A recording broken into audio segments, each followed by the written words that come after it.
You are listening to the You Are Here podcast. Find the podcast on Spotify, Apple Podcasts, Anchor.fm, YouTube with the video. www.youareherepodcast.co. We cannot afford the M.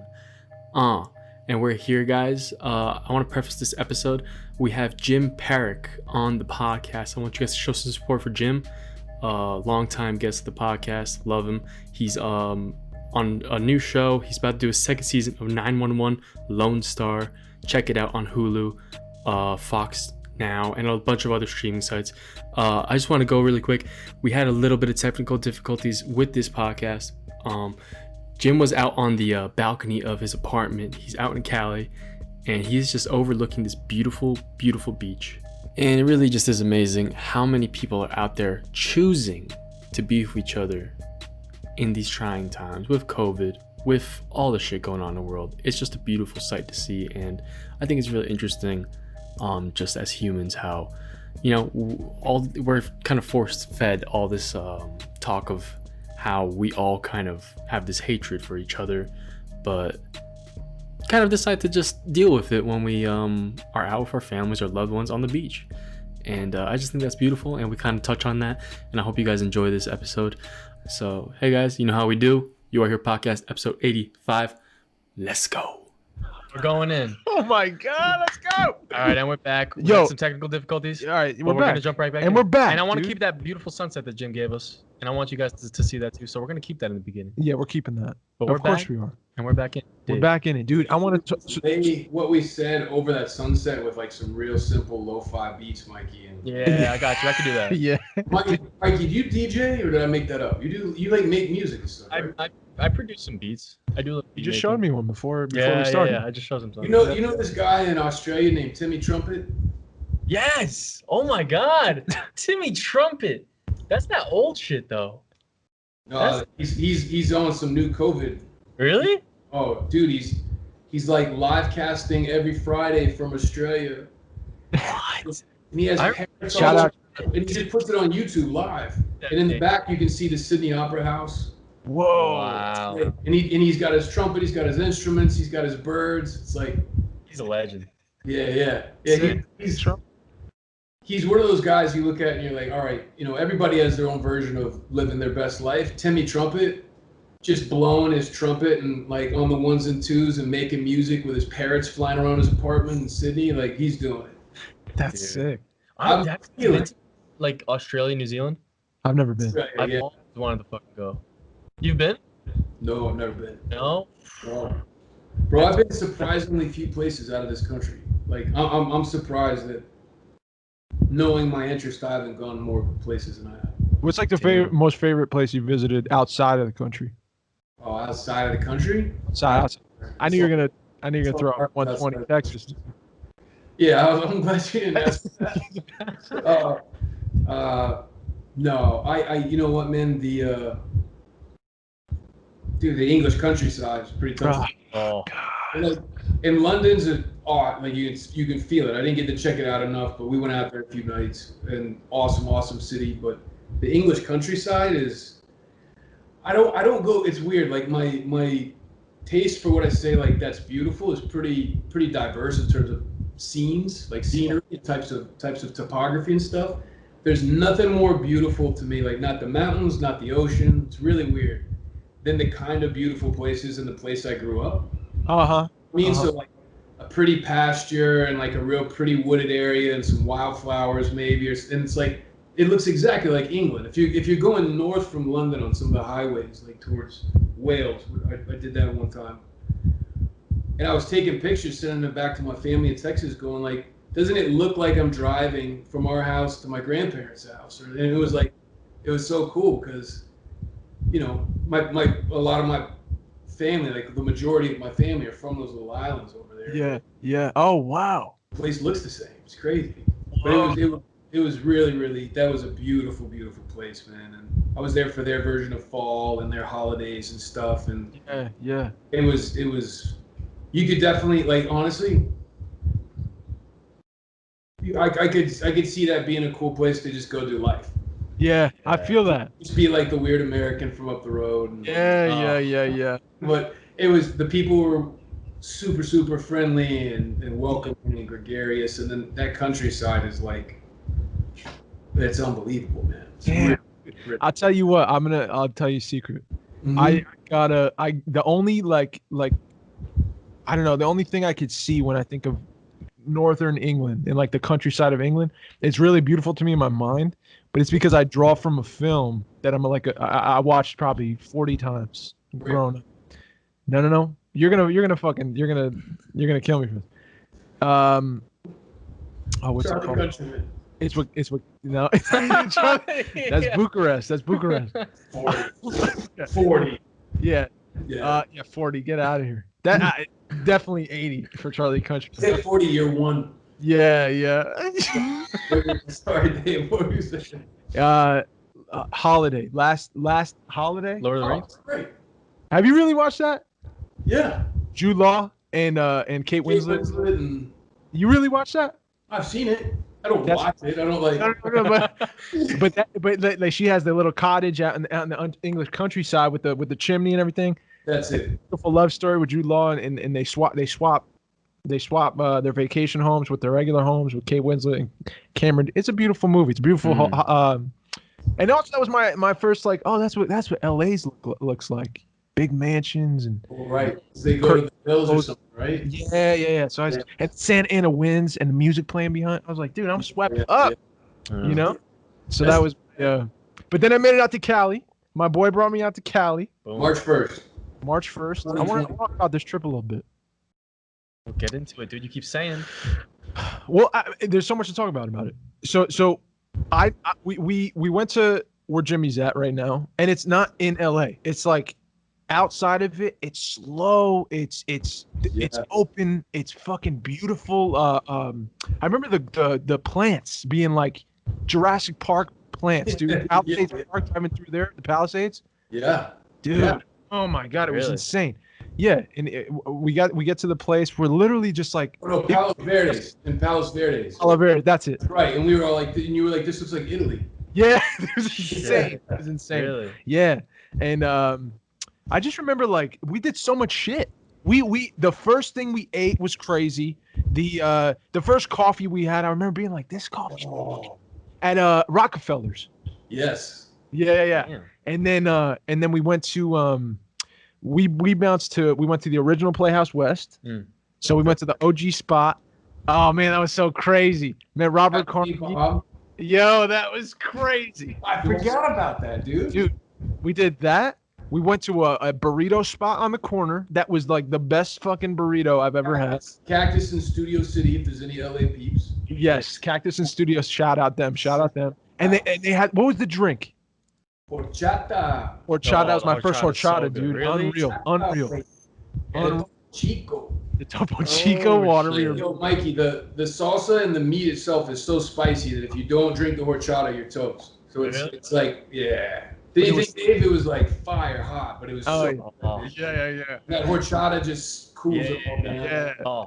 Yeah. And then we drove by I can't remember the name of the cafe you were telling us about that was close to school. Oh. The one that young actors go to and they open their scripts and they hope to meet people. North Hollywood Diner. Is that it? Wait, there's North Hollywood Diner, the one that they go to hoping to be seen. Yes. I would say Bob's Burger, probably Bob's Big Boy. Wasn't there a Bob's cafe Big Boy. like a oh, it's gonna kill me, Jim. Yeah, there is a cafe for sure. But I'm trying to remember. I can't remember it. But it was close to Playhouse. I gotta if you think of it, call me or text me. It was a Coffee Bean. Was it Coffee Bean? Coffee beans? Yeah, Don't say it's like coffee. right on the corner there, and I was like, that's where people go and spend 8 hours pretending they're eating. Oh, I so. get that. I Yeah, think coffee so. beans. Coffee. I Yeah. think so. That's like the chain. No, it didn't. I don't know. Yeah. Maybe It's I'm like a wrong. big chain. No, bro, I promise it's that place. It's that place, Coffee Bean. Yeah, but then there was a cafe and a diner that I was telling you guys other stories from. You know, Robbie G moved out. Alaska? Robbie Glasgott's out there right now. No way. What part of the town? I'm not sure. I didn't ask him Put a that. graphic with his address up here too. Yeah. Put his face up there because he's handsome Rob. address. Somebody see if they can get his social security number. But then you took us out to Staples, dude. So we went to the Staples Center to watch LeBron James play basketball, the Los Angeles Lakers, and that was on the like for us, it was like just a month out from Kobe's death. I remember getting in there and looking at the rafters with you and Adam, and we were just looking at his jersey, dude. Jeez. Oh man, it Chills, Dave, remembering how cool it was, the three of us walking in there.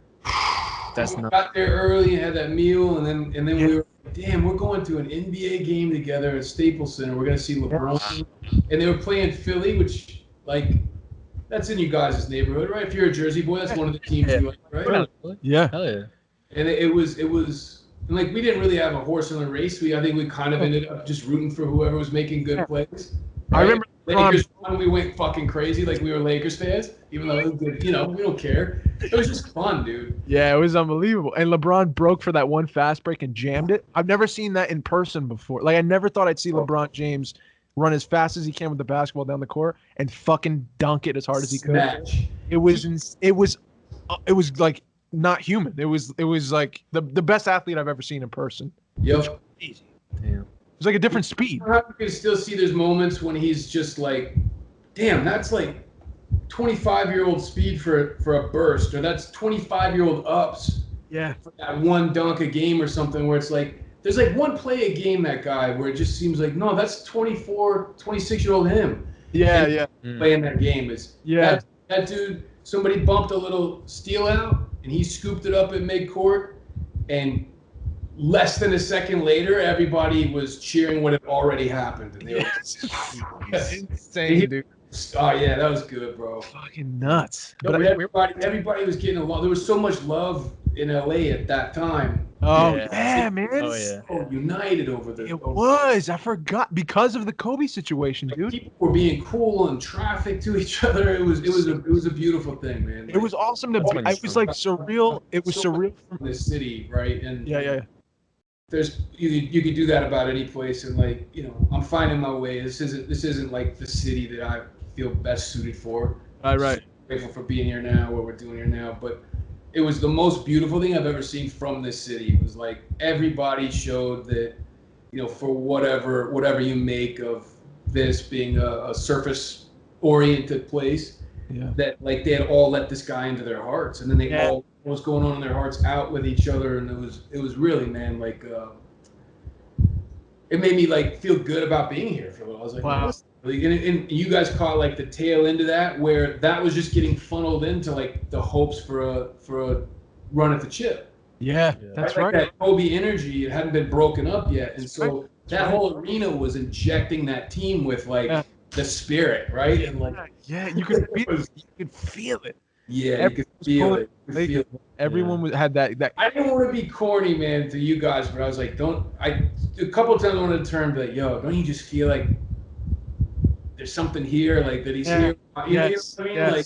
Yes. I definitely felt that. Cheesy, but No, I felt it. It wasn't cheesy at all, but there was moments where I was like, I can't believe I'm here. yeah. I tell you all the time, like I was telling you last podcast, like that trip for me was so. You kept saying that. It was fucking crazy. It was like my life had just been going like a slow, steady stock, like a good stock for the past like 6 years. Yeah. And then that trip to me was like Quantum leap. I can't fucking believe my life. I can't believe I'm here. So I feel like you saw around the corner of the next few years to like a 100%. maybe future for you too, right? Like And I'm out here, and like we do the podcast every week. I'm watching the like progression, from see you happening, and you can see me. Yeah. And like I've seen like a thing after thing lining up, Yeah. and like you're getting excited. I'm like, oh shit, man! Like I'm hyped. Like I'm hyped for you. Yeah. You know what I mean? But then like I don't know, man. And then I forgot what we said, but we just said like, and it's gone. and it's just and then It's out. and then I said it last podcast. I was like, what virus? I remember hearing about a virus, and I was just like, so what? Yeah, we were like, no way. So what? Like life's great. Going to Cali, You can doing get it. this, You know. we have I all didn't these get things it at the planned. time, but we were on the precipice of obviously something that would change everyone's way of living for the past 6-7 months. But just like I can't. it's like the six of us got one in real quick, Yes. and like but like, we didn't know we were getting it in, But we lived every day of that trip like it was our last day on Earth. 100%. 100%. And so I just finished like working for about 6 months, and it was great, man. But it was Shout out to the show, dude. Lone Star, Yes, 911 Lone Star. But Shout I out. don't mind if you call it Lone Star 911. That's what I call But I'm it. trying to. I want to get the right. I want to get it right. Someday they're gonna tap me on the shoulder and be like, "It'd be cool if you got it right too." But they know it's in good fun, man. It sounds smoother, right? For some reason, like your mind just says it that way. Am I crazy? Maybe because you and I did a play called Lone Star. That's what it is, It's just probably. nice to say like, yeah, Lone We Star. gotta talk about that, bro. We've never talked about that publicly. We You did a told me play about this? together. Yeah. Mhm. I didn't ever Oh tell no, you. you did tell me. I think you did. We gotta talk about But that. y'all got to get into it. You're Right? like, Mike doesn't come to my place. You were coming off of season 1. You Yes. just finally had some free time. The day before you guys arrived Yeah. was our last day of shooting. There were rumors in the air of like, and we were all pretty beat because it got going very, very fast. Yeah. And like what we were able to accomplish, considering the fact that like scripts were coming in. I mean, that too is part of the accomplishment. People being like, here, you know, like the right producers, the locate, everybody. It was like a 6-month production. I don't know what their pre-production was like, but 6 months of production where, you know, no shortage of 6-day weeks, super short turnarounds. I have a dad, like morning of stuff like, you know, like, and I was just beat because I went from 3 years of like not working and just taking that time to kind of try to work on myself, thinking, you know, it's kind of now or never for me at that time of like, need to work on me, and that wasn't easy, and I think I like almost didn't want to be acting. I felt like I didn't have the resources for it and shit, man. Like, and like when I did this podcast last time, I don't know if I wanted to be acting. I think I was just trying to look around the world, and mostly look around the world that I inhabit day to day, and mostly look around the crazy world between like this year and this year, and just try to sort things and set some new habits and shit. And I thank God I had the opportunity to do that and was helped along by so many people. Like my parents, man, helped me a ton. And then it started coming back, and then it was like, man, I'm rusty and I'm super out of shape and shit. And like, there were all of a sudden, like for the first time in my life, like a lot of days or a lot of walking away from auditions, like pushing back this voice of like, you're never gonna work again. And it was like, yeah, I know. I don't care. Like, it's okay. You know? It's okay. Yeah. That's all right. And in the midst of that, like, morass of self-pity and fear and stuff professionally, it hit me in the pocketbook, and like I had financial insecurity for the first time in a long time, and I'm super grateful for all of it. Like, I'm saying that having come through it, right? Like, For sure. I'm so glad if I was up there and like, but there were things I needed to pick up that weren't going to get picked up any other way, and and there were also some things I needed to really let go of, and one of them was the idea of like, you know, a good, meaningful life where you feel safe and happy. Involves also being what people would call rich. It's like I really needed to let that idea go.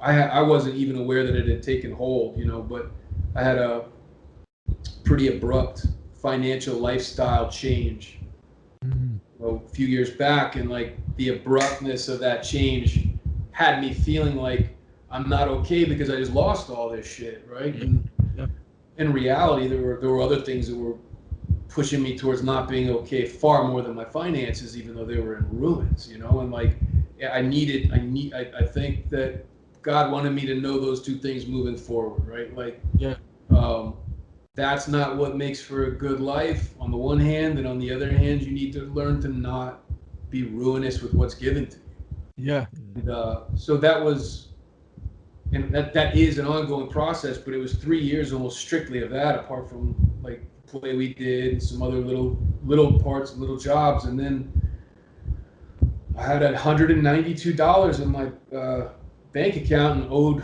4 months on back rent to Tony Petito, the most generous, wonderful landlord in all of Brooklyn. Shout out to Tony. Who I went and told him I'll have it, but I don't have it. And he said something like, before I was this guy, like he said, I know that I know you're a good guy, and I know you'll do it. And I'm like, damn it, dude, like, yeah, that's what I'm aiming at, and that's where I want to go. But I've burned, like, you know, it's been a lot of years, but I've burned a lot of landlords and shit. And like, this guy just said, I know it's gonna be okay. Do what you got to do, and afforded me the ability to keep going to auditions and shit, man. That's like, fucking unbelievable, man.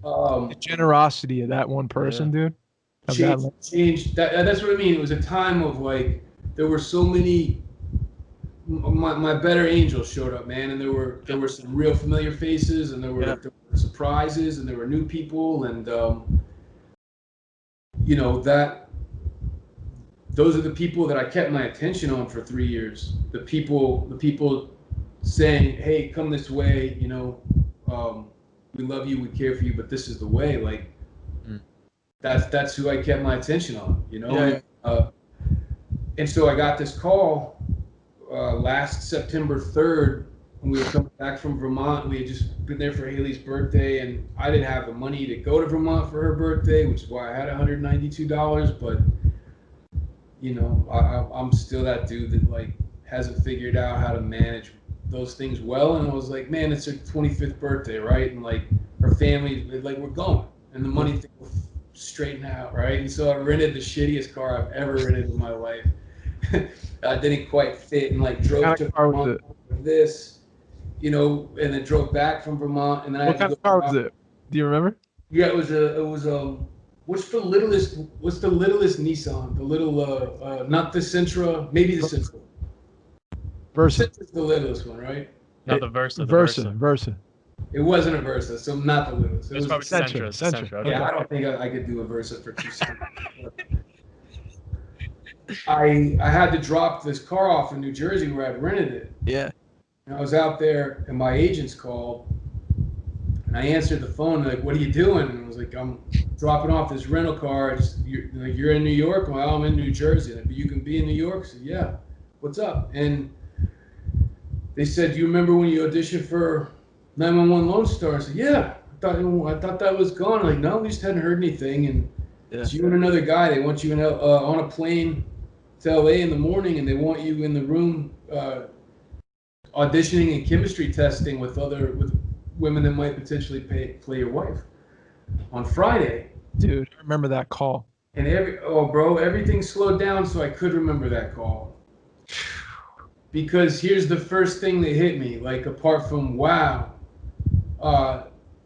the other thing that hit me was, look at me, man, I'm okay with this. Like, I'm not bugging. I'm not going, fuck yes. Now it's, you know, I'm just like, oh my God, that's great. Yeah, I can be there in the morning. You know what I mean? And like, yeah. There was a really, you know me well enough, Dave, to know that like, my feelings and, you know, and thinking sometimes spikes. It could be super manic, right? And like a moment like that, after a few years that were hard, because that's how I made it hard for me. You know what I mean? Nobody put me in a bad spot. Like, I put myself in a bad spot and was learning those lessons. Yeah. That call just slowed everything down, and I was able to notice that I was like very grateful for the call, but also just like, if that's it, that's cool, man. And that was like, maybe me noticing that's me green lighting myself to go try to do a good job instead of sabotaging it, right? Like, maybe I don't need to bench myself for another 3 years, so to speak. Like, right? Like, here it is. I haven't been trying to steer the career ship. I've been trying to like, yo, let me sidebar real quick. Go ahead. I know you guys have a lot of actors that watch this shit. Yeah. I don't even know if I told you this, Dave, but I was you know Julio, right? Love Julio, dude. Yeah. Shout out Julio. I guess someday maybe. Oh yes, man. Oh yeah, we gotta get Julio told me like January 2019. He said, "Listen to me, man.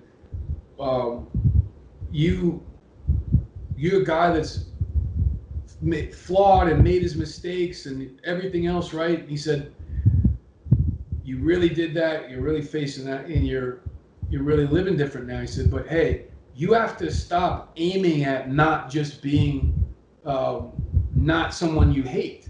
You have to not you have to shift your aim, because you weren't just built to skate by not being a bad guy. Yeah. It's like, I feel like your whole aim right now is just to go through going like, CC, I'm not stepping on, and he was super right, and I wasn't clued into that yet.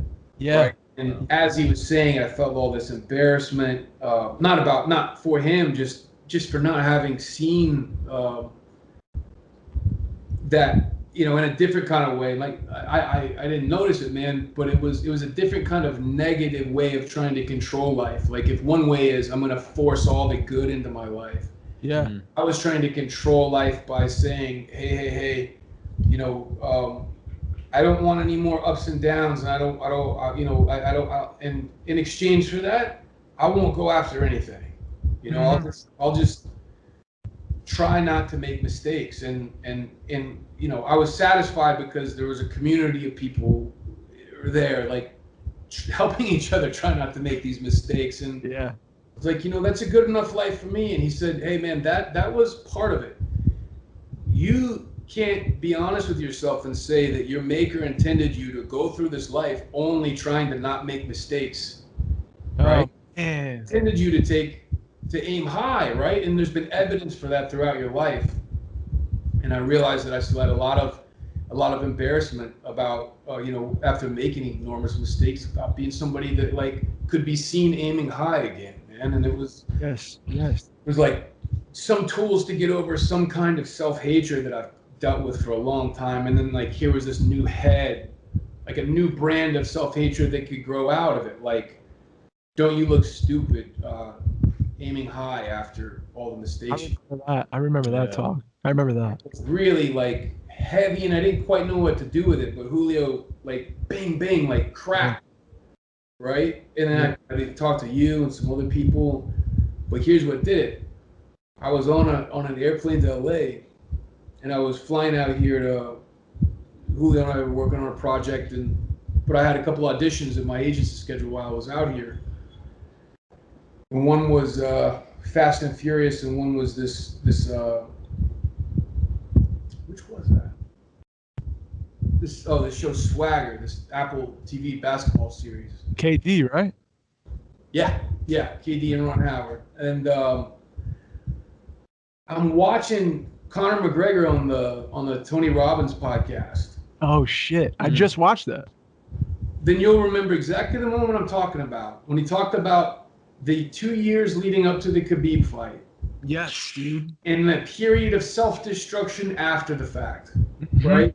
And clearly, like he has. Have you heard shit about Conor this year getting in trouble, or you haven't, right? No, and there's been nothing but idle time and more money for him to use to get in trouble. So he turned a corner somewhere, I'm guessing. Who the hell knows, right? And I think Tony Robbins is helping him with that. And so they're doing this podcast. Conor had been, like, detailing basically how he had fucked everything off for a long time. Yeah. And then he said this one line about when he realized that's what he was doing. He said, I thought of my mom. He said, it's a slap in the face to everybody that's out there rooting for me. Yep. I remember that. And I went, click. And was like, I didn't even have to ask, am I doing that? Am I half-assing everything because of my own, morbid sense of myself, or my own fear of stepping into a new stage, or whatever it might have been, man. It had a lot to do with being embarrassed of myself and ashamed, frankly. And, like, there's not like a ton of available information for, like, what do you do with all that? What do you being perpetually embarrassed and ashamed? And, like, as it turns out, there are answers. Thank God I've found some that have been awesome. But I'm watching and realizing, dude, I was criticizing Conor, going, what the fuck is he doing? You can tell he's not putting in the effort. You can tell him, like, I'm out here looking people in the eye saying, no, I think he's got more than a puncher's chance to beat Khabib. And I'm riding for this dude. And I started thinking of my mom, and how she was more excited about every audition update that I gave her than I was about receiving the opportunity. Yeah. You know, it'd be something that I'd look at it and I would look at it through the lens of no, right? Like, Yeah. need to keep that away. And I didn't realize I was doing this. And my mom would say, "Oh my God, I just looked up that producer, and do you know that they work with this writer that you would," and maybe in I couldn't meet her enthusiasm. I didn't understand why, but it had something to do with that thing that Julio helped me crack, like this coat of, like the dunce's hat, man, like the scarlet letter and the dunce's hat and the convict stripes and all. Like I was like, even though I'm living different, I got to keep these, right? So I don't go to where I can fuck up again or something. And in that instant when he said that, I stopped and said a prayer and I said, "I'm sorry, I didn't know I was doing that, but I've been blowing off the opportunities you've been giving me. I've been blowing off the people who love me and support me. I've been blowing off the fact that, you know, I don't have the resources to make it to next month with the lights on right now, and I'm still acting like this. Like I didn't know. Please forgive me and please help me." And I got my fucking scripts out and went, "Let's go," and landed and booked both those motherfuckers, dude. Yeah, I remember that. Wow, it was here and it was here and it was here, right? And I mistook all that shit that I was carrying around for my ability and my future, frankly. Yeah. I need to keep myself out, you know, and then a couple weeks later, I wrote the night before I went in the first time for this one. I wrote, "I got to get some sleep. I'm gonna wake up in the morning and book this Fox show." And then I just knew. And then when I didn't hear, I was surprised. And when I got that call, I was like, I don't know. I was back to I don't know. Yeah. Flew to LA, man, and did my work. You know, thought, what would my teacher tell me if he was helping with, and I said a prayer for the other guy. Met the other guy, shook his hand, seemed like a good dude.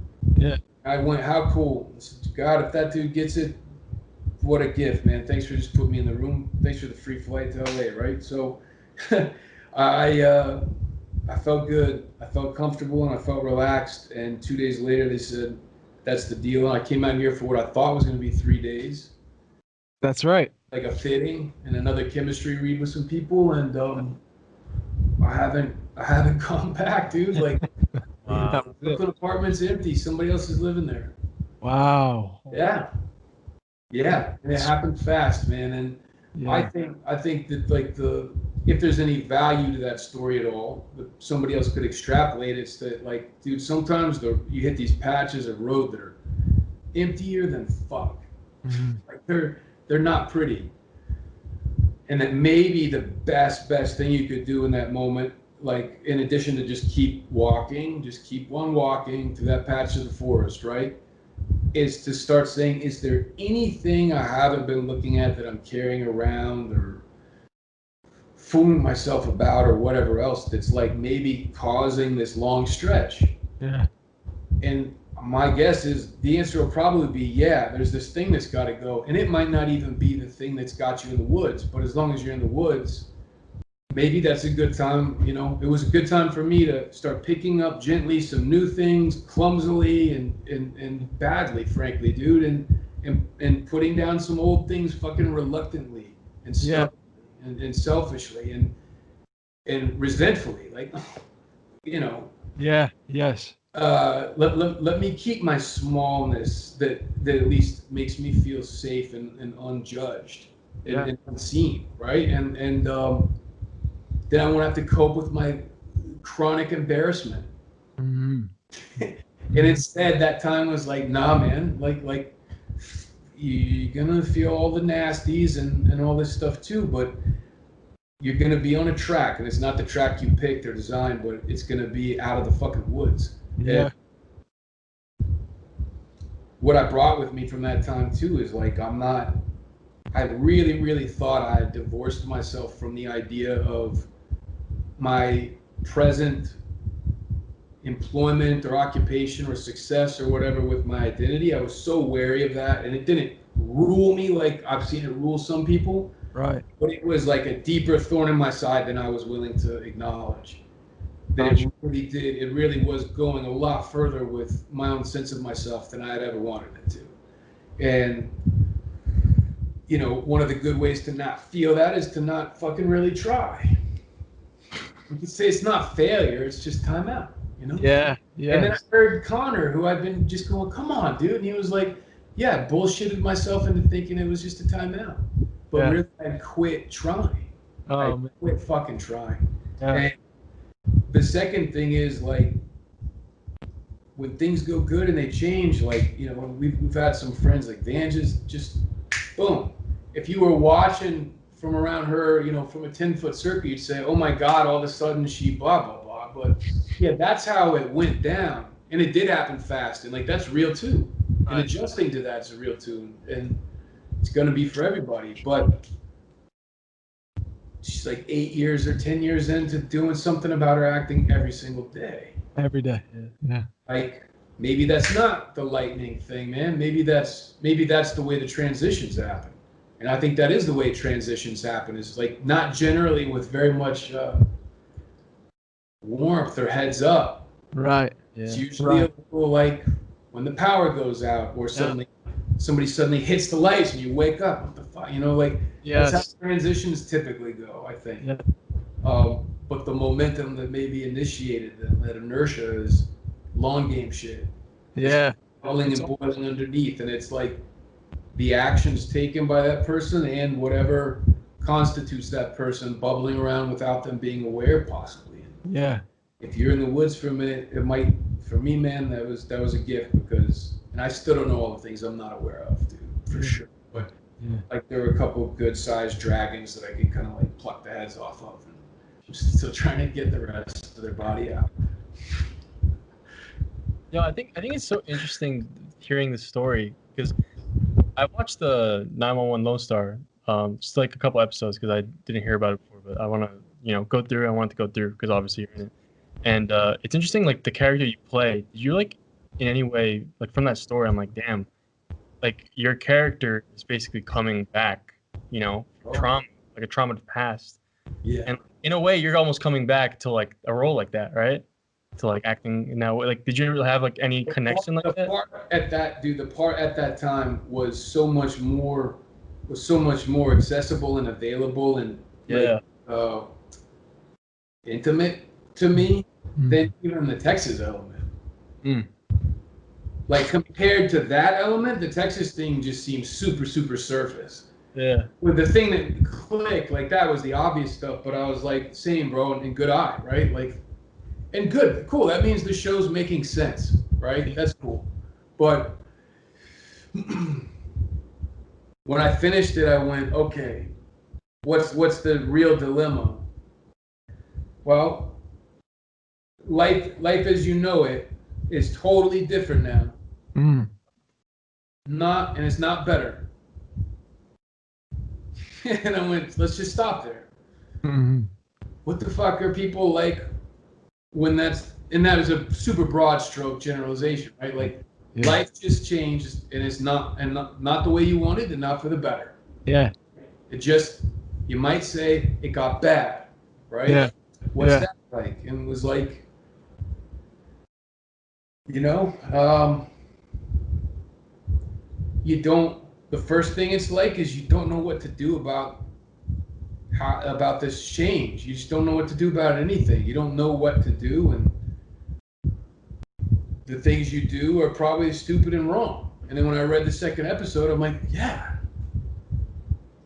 he's being stupid and wrong. He's being pushy. You know, I've got it, not you. I don't need anybody. Fuck all this shit. Yeah. You know, the way it ought to be. The only good way is the way it used to be. Those scenes were cake, man. You were sick in those scenes, especially. I remember the first few episodes. I remember watching and just being like, the kid's on fire in the show. Oh, you're sweet, man. For real. I was just like, because I mean, I've seen you act. I've seen you act a lot in a lot of things some people haven't seen before, and it's just been a steady, like, not only in the, I think what you've done for yourself in the what you just described, like putting your growth first as a human being before your art, It's just so they just parallel each other as if they're two lines. The trend moves in the same direction. It's not like you become a better person and your art goes to shit. You know what I'm saying? Yes. They're directly correlated. At least what I've seen, and I'm just watching you. I'm not like walking in your shoes, but I've noticed like the more fucked up I get too when I relate myself to you and I see you what you do. I know if I get off track, pretty. I mean, I can't judge myself really, but I know I'm not growing as an artist either, bro, and I'm definitely not helping myself as a human. Like no shot. So it's cool for me to like see you go through everything you've gone through, like and to be where you're at now, like watching the sunset dropping on the balcony. You know, it's fucking wild. It's wild. Yeah, yeah, man, it is wild. Like that part's wild, and just I didn't mean for this to be like a retrospective, No, but I love that Yeah, shit, yeah. dude. You know me. uh, necessary positive change because that struck all of the sudden instead of me choosing it because of a willful blindness and just swirling fear of like what would changing entail. Yeah. The first few answers to those questions are for me it was like I would lose everything I like about life. Yeah.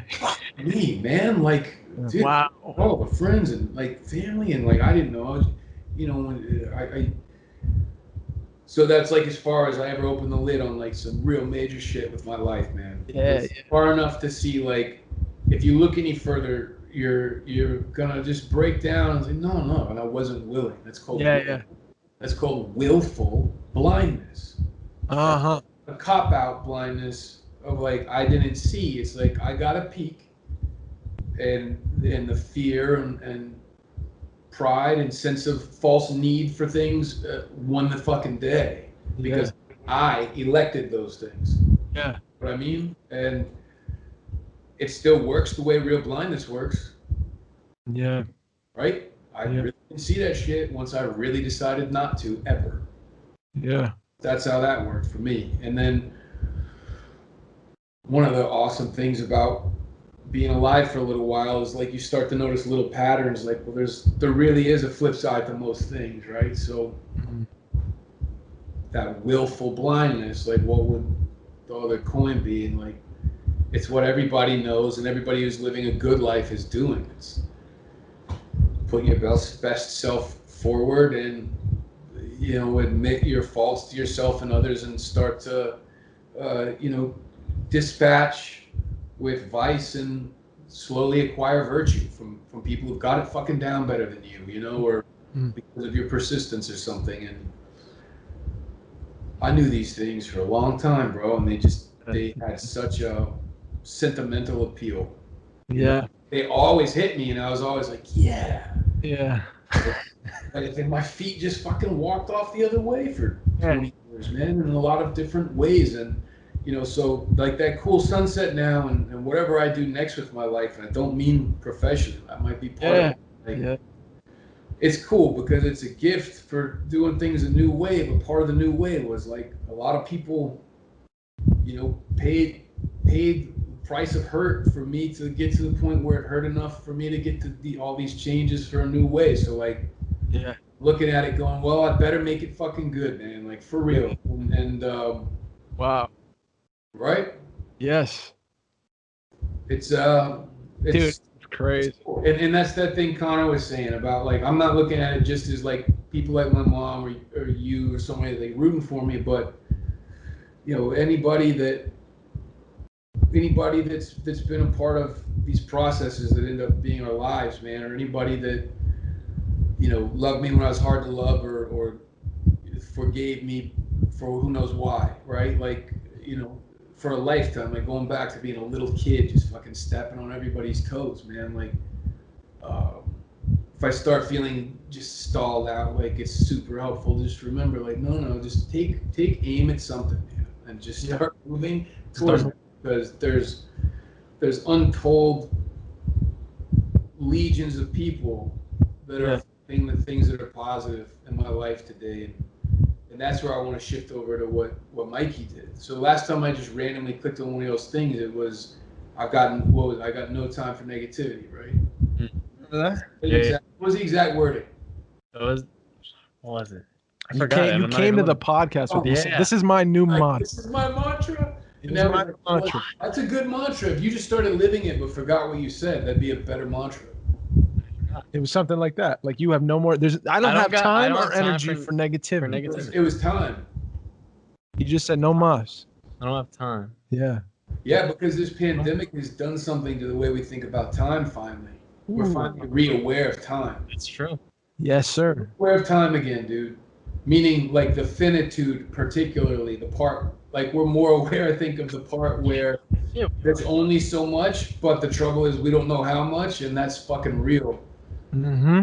Dude, I find myself thinking about how like actually realizing the things I do every day. Yeah. And being like, wow, I'm really like the days are going, Uh-huh. you know, and I'm Yeah. okay with it, Yeah. you know, Yeah. like, but inside I'm really fine. That's such a high accomplishment. Yeah. Think about that. The days are going, and I'm good with that. I'm at peace with my day. I'm at peace with the chunks of time that I section off and call a day. When they go, I'm cool with it. That's insanely successful living. Yeah. Yeah, it is. Dude, that's top flight. Yeah. I'm not saying I am, but I'm not saying I'm there. I thought he was. I thought he was like, no, I've got it now. I'm not okay with it. So you see, like it's Like I feel like I was in this like days of almost like I thought Oh, shit. that it was, I moved a kid. you know, Yeah. but like I'm really not. Yeah. So And it's terrible. Yeah. It's hard when I mean I struggled recently with like just when this whole shit popped off, man. It was like I was saying, bro. For me, it was nonstop growth until Cali. It was nonstop. Yeah. If something's happened, if it's something that went wrong, I've had incredible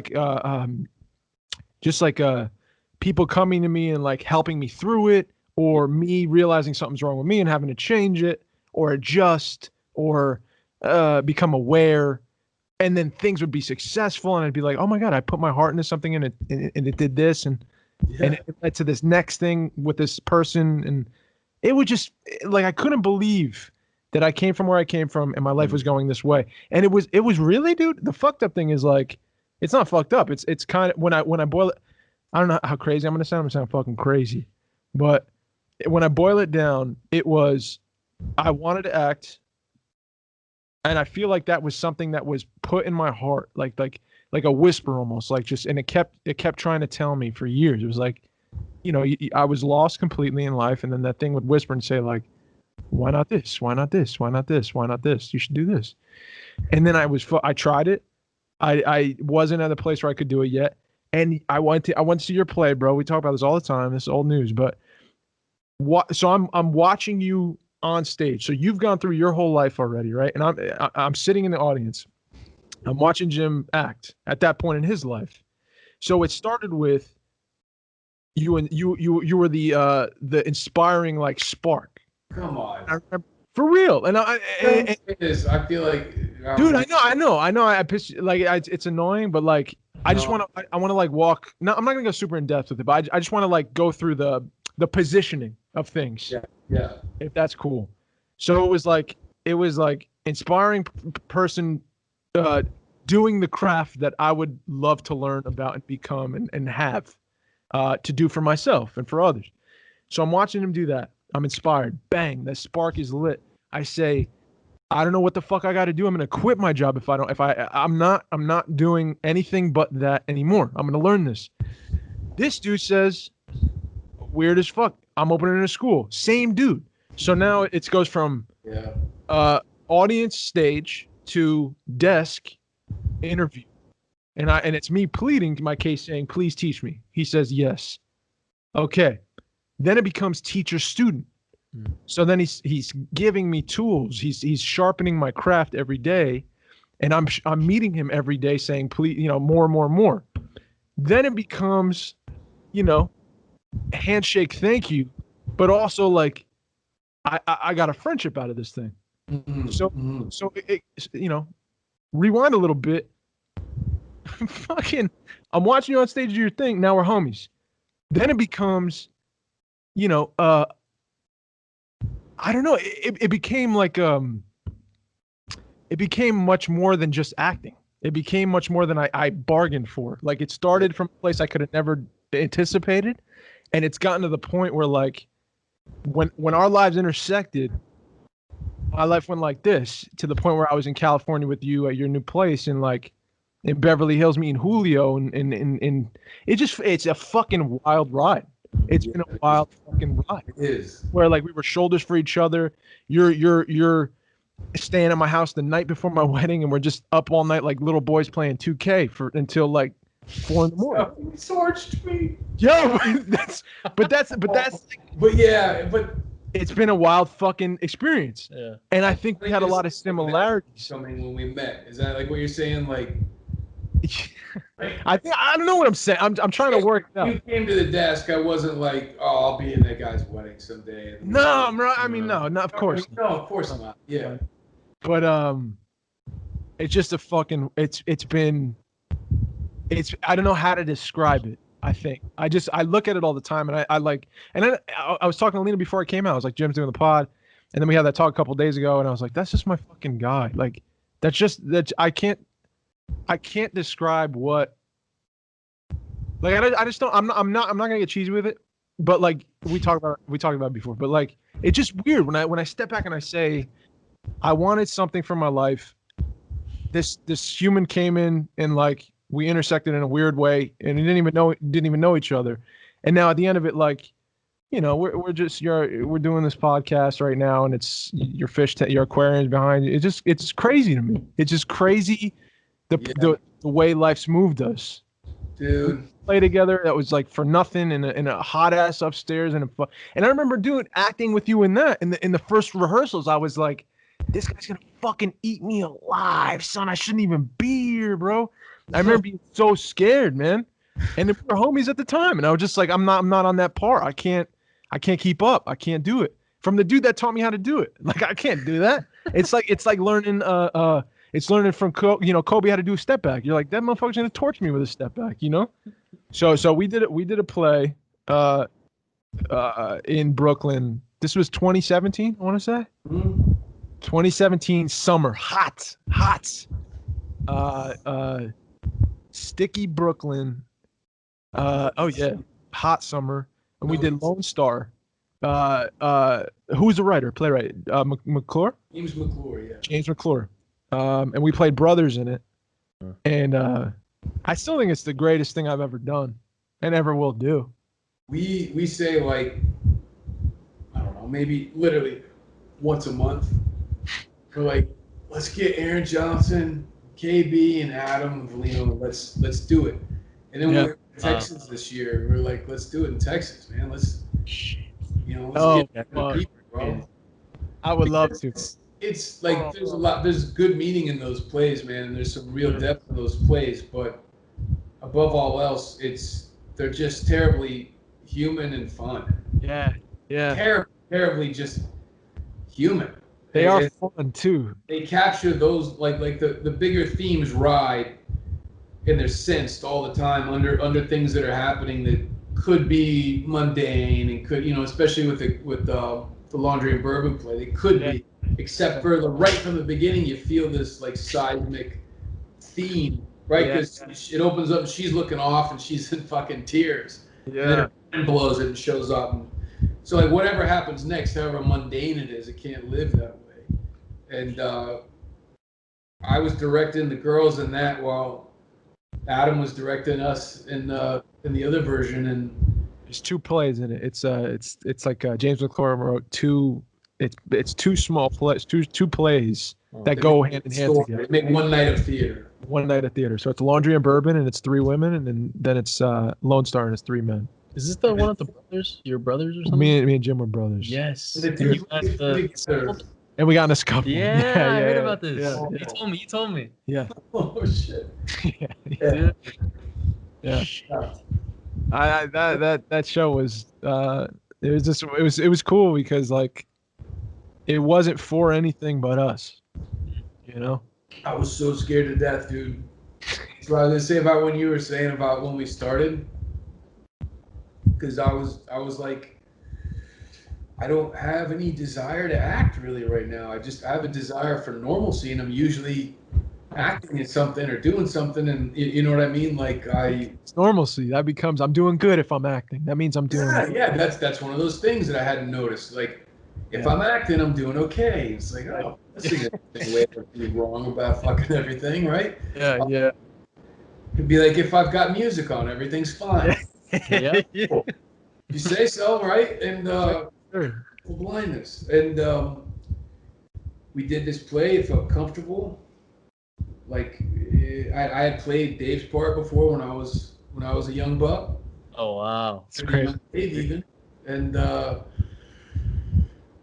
we did it. And I just remember being so scared, man. I remember having a no bullshit. You could ask Adam Lauer, like a 5-hour annoying conversation saying, like, if I was someone that wasn't supposed to have ever been acting, you'd tell me, right? Oh wow. Like, Wow. for real. It was everything was right. It was new and good, and the cloudiness of what was old and messy was still in. And one of the things that got stuck there before we did that play was, dude, do you have an iota of acting ability or talent in you? Do you know anything? Can you do anything at all? That's so funny. How How many actors do you think feel the same way, dude? You know, How do you think that thought, get to that point? How many people do you think that have acted before or acting are like currently in the process of trying to have a career in acting? For people who are going through it. How many to hear you say that I think is important, because I remember hearing you say that to me in various times in your life and being like, bro, how do you fucking think that? Because you're just super talented dude. well, And so it's a confession to make real what we're talking about with that. Yeah, particular sure, for sure. I too have done what every motherfucker alive does. When you just want a little boost, you're like, oh, I just shouldn't be doing this, right? Then lean in. And you just hope somebody goes, no, you were good that one night and blah blah blah, right? And like I've done that, and that's not like and let's be honest about that, so that we can set aside any wondering about this time. It was really like, damn, I think everything about the way I was living was fraudulent, and like, Right. what the fuck is gonna be in the bag when you try to pull a rabbit out, dude? Like, there's nothing there. You shouldn't even be doing this. Who said? Maybe this is like all those things you just realized you just willfully and crazily and compulsively threw yourself into. Maybe you didn't want a real job, and at 17 you just went, Peter Pan, I'll just do, you can't stop me, and then I can never fail, right? Because I can just be a bohemian if I need to, and no one can ever criticize me. Maybe that's why you're here and you have no gift, and you never did. And that voice was so much louder than anything anybody could say to me. Like, Adam Louder. even God at the time was having a tough time getting through with it. And so I was like, I'm just going to show up, and if it's me and my friends hanging out doing this, and this is where I find out I suck so bad that, okay, then like you can go try to get better and see if this is for you or not. And like, really, that's where my head was at. And nobody knows that better than Haley, who I would get done directing their shit, and we'd walk back to the apartment, and she would have to hear me. And in fairness, I'd have to hear her nonsense too. Just 2 hours each of swapping. Aren't I just totally without worth? And you're like, who could be worse than me? And it was a pissing contest of self-pity at times. Yeah. And then right in the last week, it just got fun as hell. Yeah, it did. That weird, scary adrenaline, like, well, we're about to just, fling it at the wall, right? I still sincerely, I have kind of a vague sense that, like, I think it went pretty good. I felt that before, right? Yeah. I didn't let myself get heady or critical about it. Try to just let it be a thing. I know for sure we could have done more. Just because the day before we did it, me and Dave spent 6 hours at a diner learning our lines. And like the audience had long been invited. And And we were so concerned with so many other things. Yeah. So little like production. Like nobody was really producer. Yeah. I was, and that's the worst person to have been in that position. Oh, I man. think I just had the room we were gonna hack in, dude. Like that's all that made me producer. I wish you were there for that, Mike. I wish you could have I wish caught I could that. see that. We have a video of it. You though. do? Yeah, I can show you a little bit. Man, Definitely some moments, man, where I just remember it was such a warm feeling of, oh man, I'm acting with my friends in a play with an audience, and like that's what I got out of that, and that's it. You know, I don't know. It was just like it was such a nice, fun thing to do. yeah. And then it happened like any moment in life. It was really significant and special because I felt like I was able to settle into that moment. Yeah, you did it. So yeah, just because like what was in front of me was you acting and Adam acting, and like, but we weren't really acting. We were like, I mean, it's just it's what we were talking. There were some moments where it was just us. talking some shit out. Like Yeah. it was weirdly somehow our lives. Like it was, you know, and that's I guess what acting is, right? Like how weird that somehow it was your life you were talking about, but it was that other, you know, that's what acting is, I guess. And Yeah. I don't know how it all turned out as a production, but I know that we had some moments where we were gone, bro, and like Yeah. just real simple, just talking real simple, and then it was gone forever, you know? And then that was it. It was that summer of 17, dude. And then it poofed, you know? But it was cool because it's like the Bryan Adams song. Yeah, dude. yeah. Summer of 69. Yeah. Yeah. But it was a cool moment for me, and like just awesome. to be yeah, like I just remember I remember a lot of the moments of the play, but like specifically the towards the end of the play when your character is like, we've finally gotten to the point where I've addressed my thing to you. We've gone through the you know, the part where like I get punished for that, and then it was just two brothers looking up at the stars, which was just a shit white ceiling. Yeah. Oh, but I really saw it. Like I saw it. I was really too. there in that moment with you, and I was just like, and you were saying what you were saying to me about the stars, you know, and I was saying to you, like, even though that it's so well written, that fucking, It's really well written, man. and You don't realize it until you're in that moment, right? And then you're like, oh, this is the only thing to be happening right now. Yeah. And if you make it alive to that point, it just happens to you. Yeah. Right? Yeah. And like, that's cool. That line, it goes something like the light we've seen, the light we're seeing from these stars, the light we're seeing from these stars has left billions and billions of years ago. So some of those stars might be dead by now, right? Dead by now. Yeah, they might all be dead. We might be all alone, but we're still seeing them shine. Shit. Come on. And then it's like, let's go home. And then that was it. It's like a not as dark version of the end of season 1 of True Detective. Yes. Yes. Remember when Woody's there and Matthew McConaughey is looking not just at these celestial stars, but he's looking into the void beyond them, and he has like the darkest speech ever. Yes. But also part of the speech is, isn't this great? And here we are. Yes, man. It's like that. It's like that. I don't know what kind of ending that would be. Like if you were a literary technician, I don't know what you'd call it, but it's definitely an ending that occurs like cross-culturally over millennia. Yeah. Right? At the end, the two full opposite brothers, right? Like the hairy man and the harlequin, or like Jacob and Esau from the Bible, right? Or like somehow they made it through together. Yeah. Looking at the size of all things, saying it's way bigger than us, isn't it? But I think we're gonna be all right. Yeah. You know what I mean? And like that's a good ending. I loved it, dude. That reminds me of the one play you gave. Which one? It's the two brothers. Beyond the Horizon. Beyond there, yes. Oh. Yeah, with two brothers, I gave them that opposites, you know? Yeah. Right? Opposite brothers, yeah. It deals with an ending that's looking off on the horizon. Yeah. Saying. Yeah, it's like that. I love that. Yeah. I love this kind of stuff. I wanna get this from Jim. Okay. Did you see Dave's moment. That's a John Anik moment. John, that's a John Anik that's moment. shit. I want to ask Jim about I'm that. big ass DC, and this is Rogan over here, and John Anik just got us back on track, dude. Did you see Dave's audition his mess up video thing that he posted? It was great. I wanted to ask you how was Dave like? Because like I've known Dave for a little bit, right? Yeah. And you probably get what I'm saying when Dave sees red. Yeah.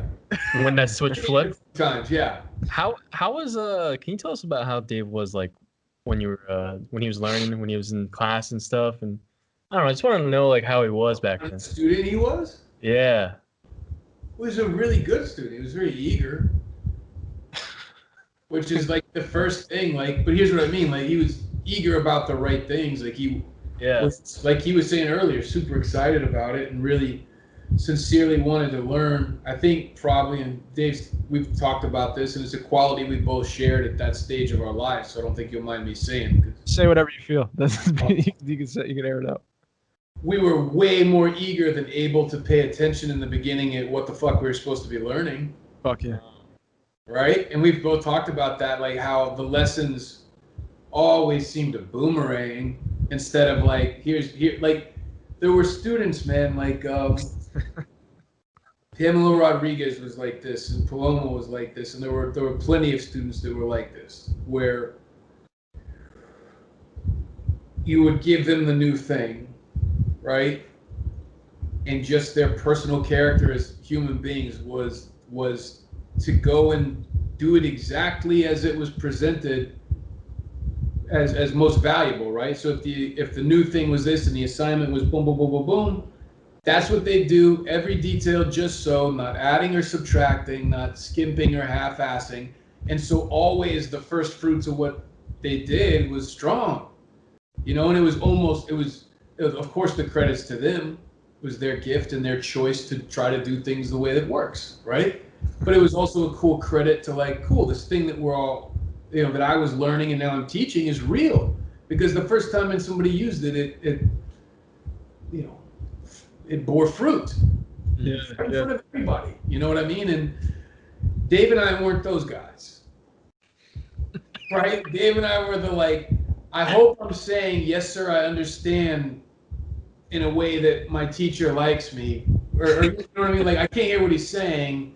But I'm like, I hope he gets that. I'm, you know, I was so in my head. I was so excited to learn that I forgot the learning part for 18 minutes, right? Like, and that's okay, man. Like, grinning fool club, right? Like, charter member of just the grinning fool club. Like, big dumb kid from a field in Texas. I can't believe you guys are like taking me seriously as a student, or, you know, like, wow, you're letting me in here, like just big dumb club, man. This is so exciting, but what was it I was supposed to be doing? Well, I'll just rest on my enthusiasm, right?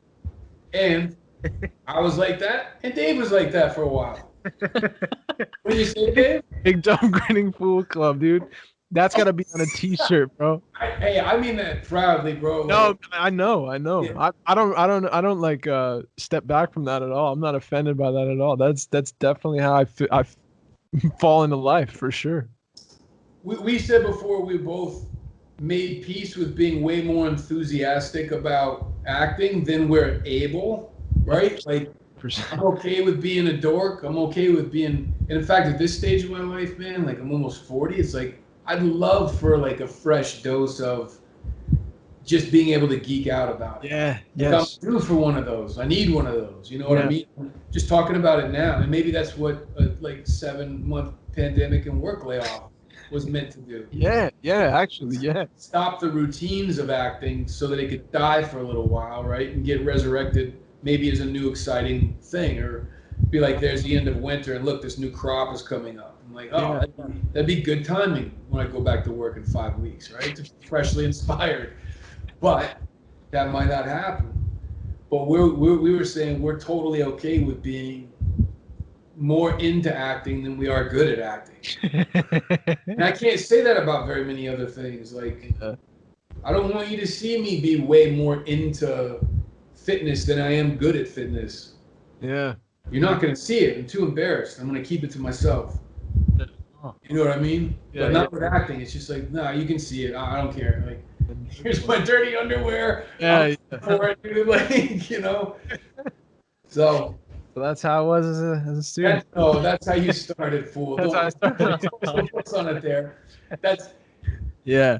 that was that. Look, some people are up against a whole lot of other things from within themselves. That's what he was up against. Yeah. It's Yeah. called a quality problem, right? And it wasn't like he was trashing the learning along the way. It was just kind of escaping at times. But the things he really held on to, the thing I think he really held on to early, and maybe because it was the simplest, man, and maybe that's why we learned it first, was really, really how to stop the crazy predictive mind. Yeah. Right? To stop the scribe and the critic and the judge in his robes on high, and just like fucking plug in for a minute for real. Like, that's, I would say to this day, that's still a strong suit of your acting, right? Like, I feel that. If you decide to, on any given take or any given night in the theater, just drop it all and be fucking really connected to your partners, you possess that ability, man. And like, Yeah. so much of that can be attributed to the teaching, but mostly, again, it's like, it goes to you because you chose to take that part of the teaching that seriously. Yeah, I guess. Yeah, I guess so. I What remember. would you say about that? What do you think you were? Like, looking back. What kind of student I was? Yeah. Yeah, I agree. I think I was just very eager to learn, and very just fuck. Honestly, it was like I couldn't have picked a better life for I couldn't have written a better life script for myself. I was happy to wake up at 5 a.m. and get in the car, smile on my face. I'm not kidding, every day. And get in the car and get across. I was going across the Manhattan Bridge and just being like, thank you, God. Like, literally, I remember thanking people who built the bridge that I could get across to go get taught from these two people and that group of people in the room, and just learn about acting and then do it every time.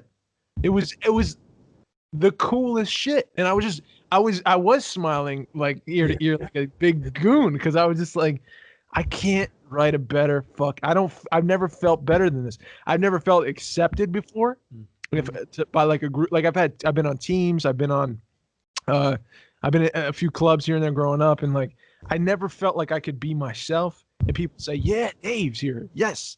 Welcome, bro. Let's get it together. Let's try something together. Let's fall on our face together. And I just remember being like, it's like you care so much, but then you don't care at the same time because you're there. I just wanted to I wanted to say thank you every day. I just was like, it was a really good group of people around too, man. You know what I mean? And like, you were saying thank you every day. You were super infectious with that gratitude, like, I felt just super grateful. Yeah. And I think, I know I've met some of your friends you grew up with, so I know like you came from good people, but I think you were like, damn, I took the leap to this new thing, and where I landed, there were good people there instead of shitty people. Insane. And yeah, it was really cool to watch that. But also you managed to like want the best for your classmates without meddling with them and making things, you know what I mean? Like, you let people do what the fuck they were gonna do. Like, you were always there to try to inspire and uplift and this and that, and you took a real interest in everybody's well-being, and you managed to do that without making shit worse for them. Right. You know what I'm saying? Like, and a lot of times you made things a lot better for people, and like, not in ways that, just ways if you're around somebody for 2 years in a setting like that, you notice, right? And yeah, for sure. Maybe I don't know how you see it, but maybe as to a detriment, right? Like, For sure. like being totally objective, and as good as those people were, wouldn't you have rather just put all of your attention on fucking learning something? Bro, you know what I learned though recently, more so than ever, and you know this. Yeah. I'll do anything to not, and that's why I fit so well in that environment, bro. Right. I'll do anything not to look at myself and ask myself what's going on with myself and deal with my problems. Oh, I see what you're saying. I look out and you say, oh, what did you get from the training? And then you bring up that's that thing that you're able to drop into the moment, and that's where you're strong. That's where I'm strong in life. I'm able to drop in. I've always been like that, bro. Yeah. But I think that's why I worked well with the people in that room, because they would you try to help. I was always looking outside of myself. I was never like very or introspective and saying like, except for journaling. That was the first time I journaled in my life, and I remember being like, this is wild. This is something. That's when the work. You really did too, right? Yeah. Fuck yeah. Yeah. Yes. So that hand in hand with like that other part of myself that looks outward, it really suited me for that room. But yes, I think getting away from that program, like school ends and life moves on, and I have to do my own thing now, and I have to figure out how to be a human, like a man in this world, how to grow into an adult, and how to take. If I want to do this acting thing, like that's got to come with it too. I have to continue to look at myself and say, where am I strong? Where am I weak? And where I'm weak, I have to do the uncomfortable thing and investigate and then do something about that, instead of look outward and say, it's so much easier to look at, anyone's issues that I love and say, fuck, I get it. I understand. I'm here for you. This is what we should do. I'll facilitate some shit, because it takes my hours away from me looking at myself. Yep. So I know that about myself at least, but I know that's why I was suited. I worked, I think, well in that school. Yeah. It worked well for me. 100%. Not life, but in school. But I mean, and worked well for those around you too, man. Right. You know? Right. Yeah. There's no shortage of people that want the best in theory for the people around them, and like, sometimes you can cross lines with that and start all of a sudden preaching to people and shit and like meddling with their lives as if you know better for them. Right. You manage to like balance that thing, dude, between really caring about them but without like, kicking them in the head or yeah. And what I mean, like, but that's I don't know. I don't exactly know how to do that. Like part of what I do these days, I get help from people and try to help other people with their problems, and sometimes I don't know exactly how to be available and helpful without also wondering, like, am I just like telling somebody how they ought to fucking be? Like, which I'm not for that. And you seem to just intuitively know how to be there and useful and speak out for them without ever stepping on anybody's head. I don't know. That's a quality you possess, man. I don't know. Real, it is. It's a quality. That's right, Mike. It's a quality. It's not. I don't know if it is an ability or a skill, but you know what? Like, when I first met Dave, it's like my first impression of Dave, like I'm a very introverted person, and like I'm not one to make friends like easily with people. Usually takes a long time, but like every week it somehow just kept getting like closer and closer, and I felt like he was forcing it somehow. It was somehow with a way it just made it happen, and it worked, and everything worked out. And I'm like, I don't get it. Like I just don't get how like a virus, and like dude. From like learning who you are and stuff, and like I don't know, becoming closer to you, I see how you just have this natural quality of being able to bring people in together and like I don't know, just make things happen. Thanks. Like I don't know, there's something about that. Thanks, dude. It felt forced. It felt like it's not forced in a bad way, but I just felt like something pulling me closer. And I learned like you like film stuff. You're an actor, and then I'm like, oh, wait, but this is what I'm trying to do. I'm like, what the fuck am I doing? Yeah. Like it felt like I found it in me that I'm like closing things off. Right. But there's like this light here that I can grab onto. Wow. Thanks. Whoa. That's really nice, dude. Thank you. That's what you did for a lot of people, and that's what I'm saying. Ways, man, and it was that was proud. Look, that was a big part of your training, and time will tell if maybe that was like more valuable than if you had just strictly been taking notes and right? Like, who can say? I was just wondering what you think. Like, yeah, and I love those people. It wasn't like I didn't actually care, and I was just like putting my attention on other people. I actually fell in love with those people, like truly, and I still really I carry them with me all the time. I think about them every day or every week. I think about those people. So it wasn't just like oh yeah, I put my attention on other people and then I don't got to deal with my own shit. It was really like that, but also I really care and fell in love with those people in that room, and we all had a common goal, and it just felt right. It felt right, and it just grew. Yeah. So yeah. Anyway, let's move on. Let's get into Getting too intimate. Yo, hold up. Let's get into. I'm sorry. I wanted to throw one thing. Go ahead, John Anik. I wanted to. I don't know. I've been thinking a lot how I was talking to my friend that I work with, Lisa. Shout out, Lisa. Shout out, Lisa. I miss you. And we're talking about how, like, imagine a world without those people that you know. Like, there's no way you can imagine it. Like, I can't think of any other life than like what. Yeah. Like without you, or without ever meeting Jim, or the friends that I have and stuff like that. Yeah. And we were talking about how like there was a split moment where like things all like kind of like we didn't know it at the time, but it like started this whole like domino effect to now where I am right now. That's all from this one little moment. Yes. And I remember this moment was I was a sophomore in college, and I wasn't doing anything with film. It was I was making videos with my brother on the side, having fun, because it was just a fun thing I loved doing. Yeah. You know, it was a little hobby I had. And I remember I had a professor. I was in computer science, right? The complete opposite of what the fuck, you know. Yeah. Anything creative. It's like, well, not true, but it's more like, you know, numbers and whatever. Binary. Yeah. And I remember that there's this one sophomore at the end of the year. I had a professor that he was like this old dude. He was there for like 20, 30 years. And I was learning like an intro class or whatever. It's like the level 2 class, right? Yeah. And he would commute 5 hours from Vermont every day. Wow. All right. So already, like, I don't know, it was not the greatest, but there was a snowstorm, this huge storm that was like weeks, months, where like there was no power in my town for like a month. And this guy did not show up for like 12 classes. Whoa. Right. And in that time, I remember I was doing like video stuff and like figuring things out. And I remember the guy told me and our whole class, he was like, when I get back, you guys have to do all like 10 chapters of like the textbook. You got to read the whole thing, do all these 10 lab things. And I was like, I can't do this. So I dropped out of this shit.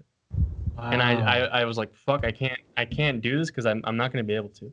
Right. And I remember, I don't know what it was. I decided to study abroad, and then like I decided to major like on that. Like, I don't know. I was like, what do I like doing? Yeah. You know, like, I don't know what the fuck I like doing. Yeah. I was like, I guess I do video stuff. And I saw filmmaking. I was like, I guess I'll fucking go for it. You know? Yeah. And I did it. And that one moment, if I didn't, I wouldn't have met anyone. I wouldn't have got like the job at the cafe and met you or connected with you at all. If I did, let's say I didn't even have that major and I worked there, we wouldn't have a connection like that. No way. Work on things. No shot. Shit like that. Like, No I don't way. know. Yeah. I just thought about this a lot. And I'm just like grateful, I guess. It's the significance of moments when you think about it, man. Each moment has the chance to change your fucking life. Yeah. And they're fleeting, so it's like you can miss them. You know, it's just weird. If you wouldn't trust your instinct on like the school, and I wouldn't even know it at the time. You wouldn't. You have no idea. You have no idea. It's the me looking at Jim from the seat and he's on the stage. Yeah. It's that kind of shit, dude. It changes your fucking life. Yeah. And we wouldn't have met. Yeah. And you guys wouldn't have met. I wouldn't have met anyone. I know your whole crew. It's fucking wild. Yeah. It's great. And then how many? Go ahead. Man, is like becoming this. I know how remedial this sounds. Like, I get it, but it's super valuable to me now, and you motherfuckers wanted to talk to me, so it's like baby food, right? But the power of deciding to go a different direction, man, is like, whatever it may be, whether, you know, and obviously I'm not even talking about the outcomes because that's always the unknown, right? So it's like Haley and I were talking the other day, and like it happens with COVID days, like all of a sudden it's just one. And like the greatest thing we can say is like we went on a walk at 7:15, and I just started playing podcasts and watching jiu-jitsu videos and playing Xbox, and now it's 1 Yeah. p.m. Yeah. And I turned 40 in February, right? And like the other day, she just got up and just said, I'm gonna go look at the aquarium for a minute, do some yoga, take a shower, and I'm gonna restart my day. Whoa. Right? And I went, fuck yeah. Yes. It's so cool she can do that. And then, because that's my first thought. I was like, I'm not moving. Yeah. Good for her, man. Good for you. Has the power. What a special gal, dude. She, wow. And I'm seeing the specialness of it all and just going like, God, it's for the people that deserve to have a good day. And then it was like, and then it kind of, as usual, boomerangs back after, 45 more minutes on the sticks. And then I'm like, I'm going to restart my fucking day. How about that? And it was amazing, dude. Yeah. It was amazing. You started it. Just the little accomplishments that lead to a sense of motivation that, Yes. isn't some fleeting thing to grab, but like it's what comes from starting. Yeah. You know what I mean? Like starting and badly going that far is a little bit motivating. That's where you get the juice for it. Right. I got off my ass and I couldn't even tell you what I did, except that by the end of the day we were both counting the things that were cool, and it was gonna just be one of those like flush toilet days. You know what I mean? And all I'm saying is that's a mini low stakes comparatively version of I'm gonna decide to do things different now. And like the thing I guess that used to really stump me is like, well, what about how fleeting that is? Yeah. You know what I mean? Stumps me. That window of like, and so I think what I'm learning is you've got that window to get off your ass. That's it. Right? Because I told you guys before, these like high principled things had always, anytime they crossed my path, so long as they were in my line of sight, I was merged with them in agreement. I was inspired by them personally. I went, those are my fucking values. Holy shit. And as they passed out of my sight, I didn't say what's remaining, very, very often or very thoroughly. And what I realize now is like, if I don't know how to solve that problem of the fleeting motivation to live principled or purposefully, you might say, the first thing I should do is start like telling people that, saying, what do you do about that? Do you ever notice that? Like, and obviously I'm not going to go to the people that I'm inclined to believe won't have a good answer. Right.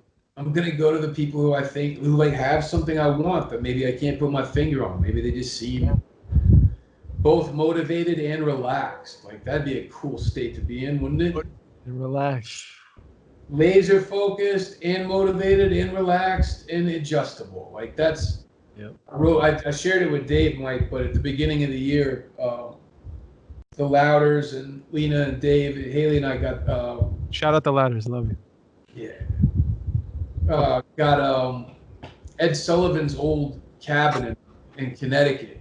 You remember that? Great talk show host, Ed Sullivan. Yeah. This podcast is probably indebted, as all podcasts are, because he was one of the first people to just televise sitting down and shooting the shit. And we were in what had been his estate, and it was just as Christmassy and wonderful as could be, man. And one of the things that we did was we took an afternoon to like look at the power of taking aim in life and really, really talk about that. And aim and choosing are synonymous so far as I can tell. Like they don't seem to be any different, right? Like if my sight's aimed at you guys, I'm also choosing to pay attention here and not back at the fish tank or whatever. And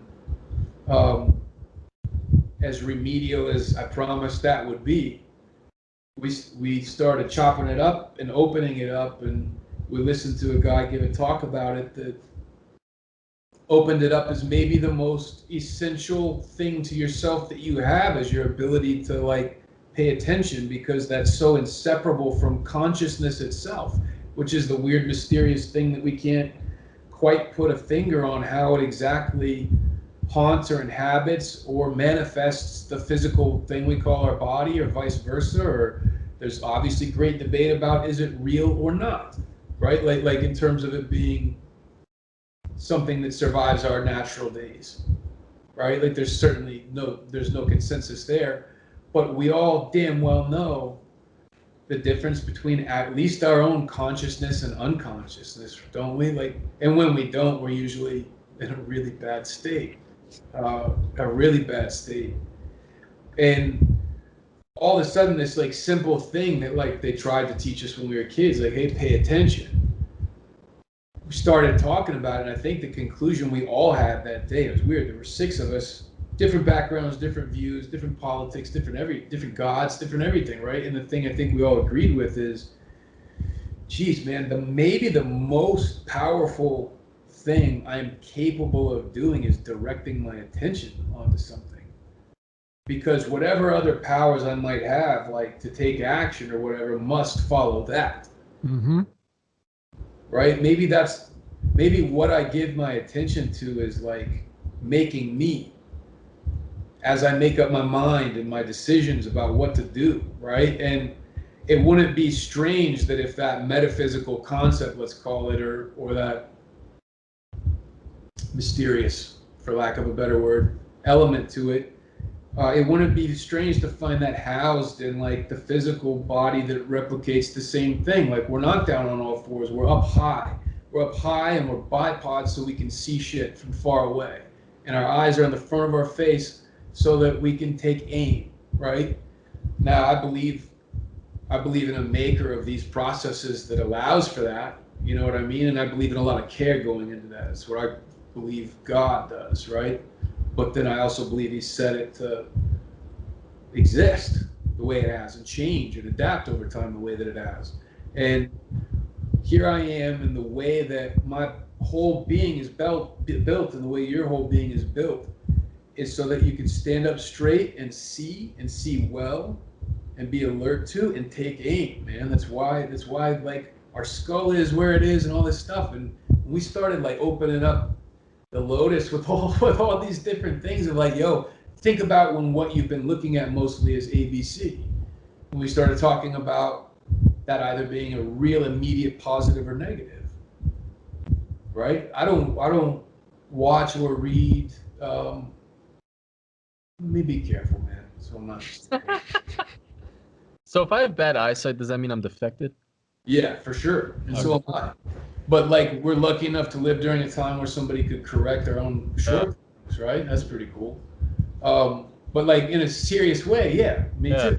A little bit, right? That's crazy to think. Like, yeah. But here's like the new news that seems to be arriving at planet Earth is like it's okay to be a little defective.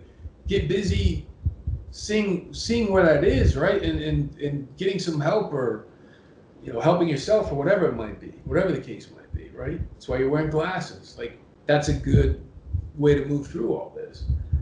But I don't watch the news on my good days, right? I'm not gonna say I don't ever. Sometimes though at a hotel or something it's on and like I watch and get stupidly provoked in this direction or that, depending what stupid channel I'm watching.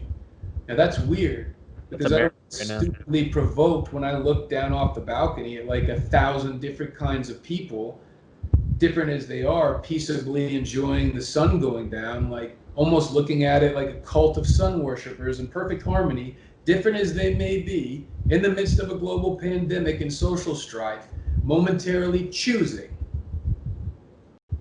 right, to direct their attention at something a little bit higher than themselves in unity. I prefer that to what you could call the God-forsaken news or the Yahoo scroll that I'm prone to, man. I sit on the toilet and read too much of that shit, and then my day goes different. Yeah. It goes so different than when I notice how amazing it is that every stripe of person could, whether they even know they're choosing it or not, they are, man. Yeah. It's to be shoulder to shoulder with people different than themselves, and like being peaceable about it and being grateful together about it. Pretty much like all summer long, dude. I've maybe seen the lifeguards break up 2 or 3 scuffles, and like usually it was like friends that drove there together. You know, looked like and like not bad. Yeah. For a few thousand people every day during the midst of everything, right? With their clothes half fucking off and shit. Yeah. Yeah, that means it's available. Yeah. That's available. Right. If your solutions look like that, if that's what you hope the world should be like, might be cool to pay attention and see how they're pulling it off. And as it turns out, how they're pulling it off is deciding to be that way in that moment. Right? Right. That's how you pull it off. Right. That magic tool, pay attention. How you pay attention. What you pay attention to. Yeah. I love it, dude. Yeah, it's wild. Dude, so I'm gonna John Anik it for a second. John. We're 2 hours in, So we're 2 hours. Oh my God. So we no. do 1 and 2. We can do whatever we want. Listen, we're going. Let's just keep rolling. I got a couple more things. Yeah, Is that okay? Yeah. So you're 5 weeks out from season 2. Yeah. 5 weeks. You're showing up to set. There's got to be a whole list of rules that the game must have changed. I think so. Yeah, from what I hear. I don't have a lot of details, but Okay, I got you. No details. Is it no anything about testing? That I've heard that seems really reasonable is that at least one of the things that's going to be different is departments working with autonomy from one another and space from one another. So like, for example, the example I was given was the director will call the actors on the set. Now, who knows who was there before? We'll just start there, right? Before. But let's start at that time. And we rehearse the scene. Now, I'm thinking script supervisor will probably be there too, but maybe she's on a monitor far, far away. I don't know. Maybe it's just the directors and the actors. That sounds like it already makes sense anyway to me. Yeah. Right? So, cool. And then from what I hear, that group of people will leave. A whole other group of people that are their own department, let's say lighting, camera, they do their thing, and maybe they leave and props comes in and does that, and they leave, and makeup comes separate from hair and they leave, and then everybody leaves but camera and sound, and the actors come in and act. And I love it because that's so orderly, man. Yeah. And things go, you know, like we're in the creative side of things, like they say action, and the greatest thing you could hope for is the unpredictable. But on the practical side of like doing this, you know, 9 months out of the year, thank Christ that I'm fortunate enough to get to do that. But like that's where the unpredictability isn't as favorable as it is when you're acting, right? And so I like the idea of it being orderly like that. I think we'll get good work done. I think it'll be one of those things, like so many things, that after you do it for the 3rd time, you stop noticing. I think so. I heard Rob talking about that on the Rogan podcast. I heard him saying about the different departments coming in and then leaving when they're not, you know, working. And I think that's that's what I heard from the same guy he heard it from. shout out Rob Lowe. Shout out Robbie. Big shout out Rob Lowe, man. Big shout out. Becoming one of my favorite people, dude. I like this guy a lot. I'm a fan of him as a human being, dude. Yeah. Aside from like what he's done as like an actor, I'm a fan of him like being such a father. Yeah, he's like he seems like just a good man. You know, good man, really good man, really good father, really good husband. There's a kick-ass wife, 2 kick-ass sons. Yeah, man. That's the kind of dude you're talking about. Writing on the show and right.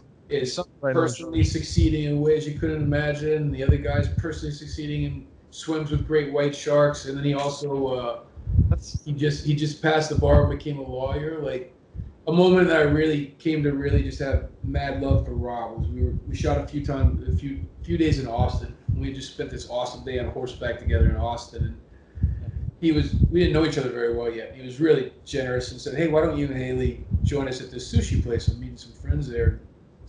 Yeah, sure, great. we went there, and it was some of his buddies, um, sober guys getting together and stuff like that, and his son was there, so I met Matthew, his son, and right as we sat down, Rob said we're waiting for the call to find out if he passed the bar exam or not. Oh man. Right? Which, like, I don't know. I think I get the reference. I think it's like your dream part, and you only, like, and you're on the verge of finding out, and they told you the call's coming in 10 minutes. Like, it certainly felt like that. Yeah. The kid got the news at the table in front of everybody, and he stepped out to take the call, and I was watching Rob, and he just was emanating pride. Wow. Like, beautiful, not the prideful kind, but just he was so for his son in this moment, in this accomplishment. It was so clear, and Haley just involuntarily just went like, "Oh, like, look at this," and I was like, "There's the man," right? Yes. I've known, like, the work partner, and then I was like, "There's the man." Yeah. And there's the man now. I don't, I know that he's diligent about being that guy. Yeah. He works that, and it was hard not to just have, like, a little piece of my heart available for the dude. And then, we've hung out. We enjoy each other, man. We enjoy each other. Yeah. Yeah. Yeah. I'm glad, dude. He just seems like such a good. That's the kind of guy I think, like, what you're describing before, is someone you can learn from by putting your attention on and saying he's calm, motivated, laser focused, but present. Balanced. Yeah, balanced, dude. Yeah. Yeah. Oh God, I need a shot of That's the husband and father thing is real, man, and it's like consistent, right? That's what I respect. Doing 10 different things at work, like this show and his own shows and his own movies and his podcast now, and his wife has a terrific jewelry line, and, like, you see how industrious they are, and yet, like, there's this sense that every day ends with, all right, stop. Right. And now we're doing the family thing. Now, I might be wrong about that. That's how it feels, but for sure, every day there's something family oriented for all of them, the boys too. And that's it. I'm watching that, right? Paying attention to that. And 15 years ago, I would have maybe been paying attention to how he handled some acting problem. Right. Right. You know what I mean? But you, yeah. Me is changing. Like, yes. What I'm taking aim at is changing. Like, I don't ever want to live in the most exciting cities in the world again. Yeah. I don't. Excitement was the motivator for a lot of years, man. I'd say about 36, right? And I would say since then, it's like I'd rather have serenity, and I'd rather have community, and the big revelation of this COVID thing early for me was,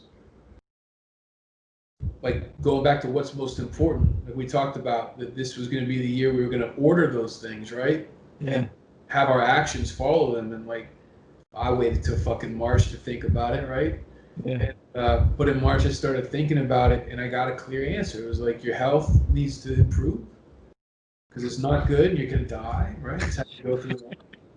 And family. I came from a great family and a great extended family on both sides, with so much love and appreciation for one another, and genuine interest in liking each other, not just because they're family. Like, these awesome people, man, that for the last 20 plus years, like 20 years, next year will be 20 years since I drove out of this. Like, a lot of people leave home and they go to LA or New York because they hate where they're at. But yeah. I loved where I was at. I wasn't trying to get away from my hometown or my family. You know what I mean? And it started to dawn on me, like, I'm 20 years pursuing a dream that keeps me out of their company all but 3 times a year. So I'm seeing my family. I've seen my family 60 or 70 days for the last 20 years. It hit me like it just hit y'all. Whoa. Right. I was like, damn. I had noticed that because I was either putting out the fire of myself and trying to build up something esteemable. Yeah. or pursuing, or isn't this exciting, and drinking it all up and shit. And it was like, that made a pretty good like vapor for the light of those different ages to refract off of differently, to where I couldn't see clearly enough that like my favorite thing about being alive is the people I love. Yeah. And I love every member of my family right down the line, extend they love me too. Like, and they know me and they still love me, Yeah. I went, hey, this might not be popular or whatever, but at the end of the run of this show, man, I'm going home. I'm going to Texas, and I'm going to trust that I'll be able to, if I'm real attentive to somebody like Rob, see how to learn how to, by the time it's time for that, how to balance, staying in pursuit of my own growth and excellence, creatively and professionally, but like getting a home base right there in what matters most to me, instead of being away from what matters most to me. What matters most to me is my family. Yeah. I didn't even know that until this shit hit.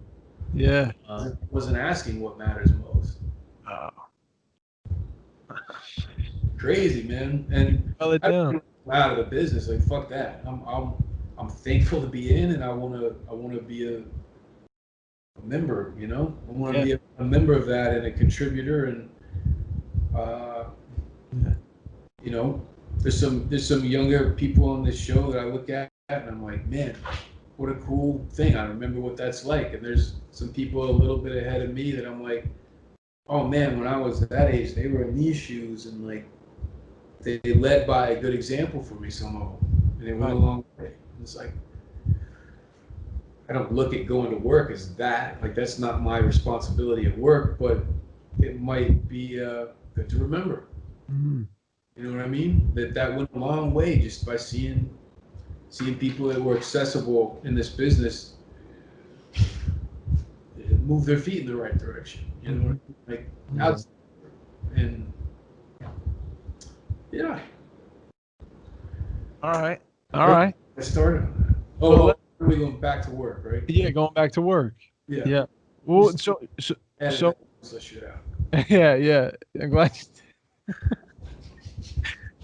Listen, so COVID gave you time to work on some things. Yeah. I know you wrote. You had written a script last year. We had the feature, right, with Julio. Shout out to Marley and production. Shout out Julio. Yeah. So that's exciting. I'm excited for that. I wanted to hear about your golf game, because I know you had some time. Dude, I know you've been working on your golf game, and I started golfing too, to be honest, in COVID, bro. I started golfing. Really? Yeah, because it's like the only sport. You're not playing basketball. You're not like on top of each other. You go with like 3 dudes, and you're less, and you just golf. You have your own space, but you got your own carts. Of it, Dave. It'd be way more interesting to just at least first hear like somebody who's seen it all with fresh eyes, and somebody going back to it after 2 years. Yeah, I never. What's golf like for you? When you think of golf, how do you feel? I think I feel it's like traveling. It's like I'm getting in some transportation. I'm going to a place that's unlike anywhere else. It's greenery everywhere. It's beautiful. There's rolling hills, and like you're in a cool ass golf cart, which is like, it's like a little game. You're driving around on a golf cart.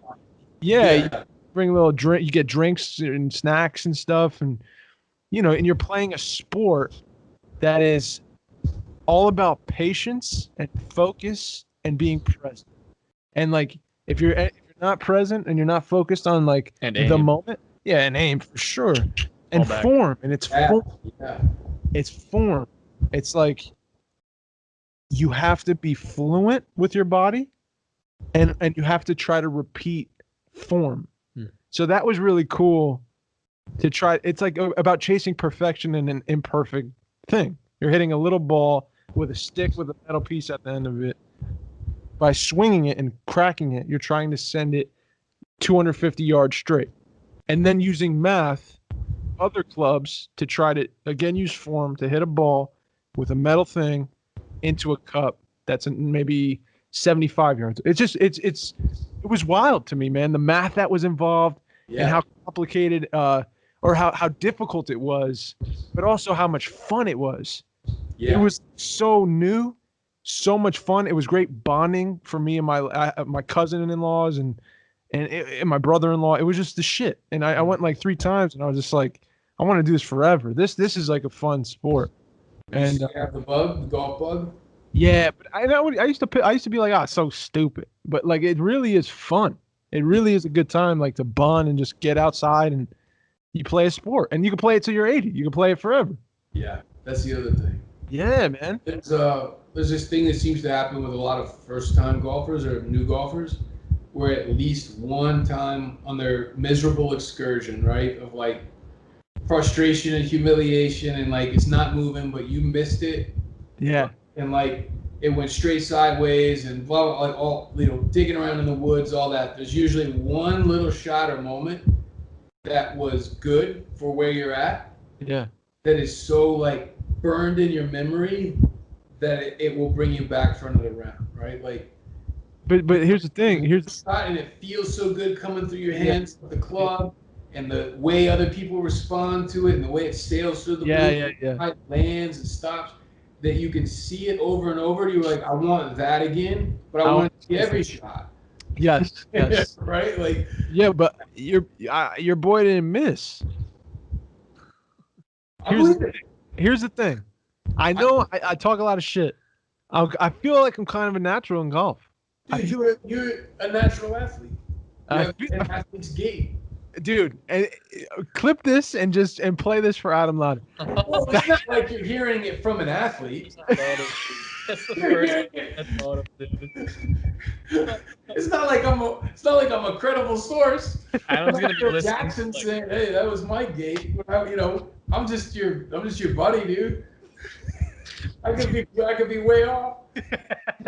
No, your word means something, bro. He said it. The man said it. Natural. No, I've seen you shoot baskets. I've seen you run. I've seen you box. It's natural athlete. You move well, man. I move well. The body moves well, dude. Move well. They really do. Yeah. Kids from Jersey, right? Kids from Jersey move well. They do. We got some.